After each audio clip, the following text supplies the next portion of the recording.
Time now for the NTV Sports Desk.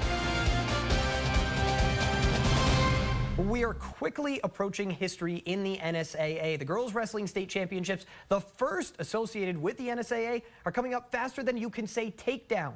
But there's still plenty of action to take in before we get to Omaha. And with history in the sport like Amherst, it's no wonder that they're hosting a district for girls finals. Lauren Sladek of St. Paul all over her opponent from the jump. And after a few different attempts, Sladek gets the right angle and gets her opponent on her back for the pin. Now it's tough to come back from a headlock, and ALC's Kylie Jurabek knows it. She gets the takedown and then eventually the pin too. May Sykes of Aurora taking on Linnea Clement of Ord, and Sykes isn't thrown off by the size difference. She takes her time working around for the takedown. 7-2 decision for her. And then as for the host is Talia Thomas, the state champion from last year, not needing much time to jump out to the lead, working her way to the pin. The home fans are pumped, and she moves on at 120.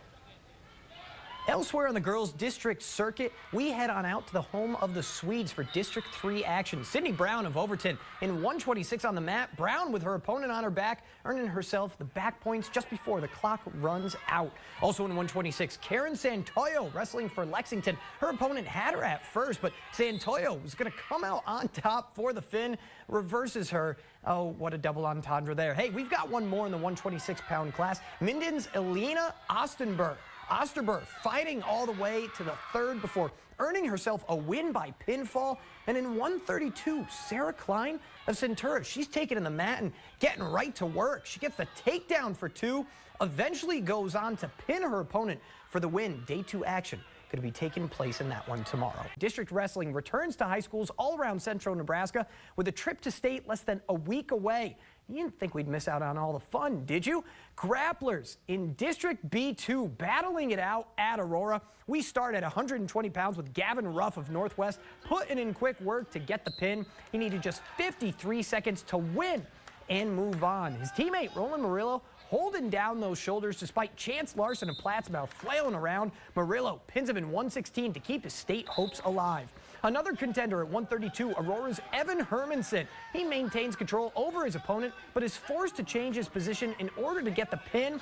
Once that's just right, this bout, it's over. His time, 1:29. One more Viking advancing to the quarters in Bo Bushhausen. He's got his opponent's head and arm in his grasp. The referee just making sure he sees what he needs to. He does, delivering a slap on the mat, and Bushhausen gets it done in just under 3 minutes.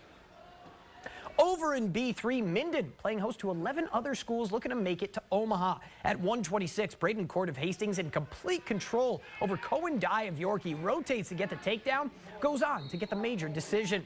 In 138, Minden's Alex Brace enjoying the home mat favor. He keeps working Dakota Brown of York, eventually getting both shoulders down, and yeah, that's going to count as a good old-fashioned pinfall. A good one at 145. Brooks Loosefeld of York looks to be caught in a bind, but instead flips the script on his opponent. Loosefeld, he's taken home the hard-fought decision, 8-4. And in a matchup where points were at a premium, Blake Kyle gets an important escape point to make it 3-0. He later get another in a slugfest to take down his Wahoo foe and move on in 145. To D2 up in Pleasanton we go. First up in 120, Grant Hauserman for Franklin. Hauserman is getting a takedown for 2. He would go on to pin his opponent as well, so talk about just making sure to nail this one home. And in 132, Ethan Atkins of SEM on the mat. Atkins getting right to work, earning himself a pin in the first period for the win. All smiles for the Mustangs. We move right along. Blake Steer, he's wrestling in the 160-pound class for Kennesaw. Steer with his opponent on his back, and he's just able to work him over to get himself a pinfall. That's going to help him move on in the competition. Lastly, his teammate Drake Olson, also Kennesaw, in 220, tied at 1, but it's going to be Olson coming out on top with a takedown to capture himself the dub.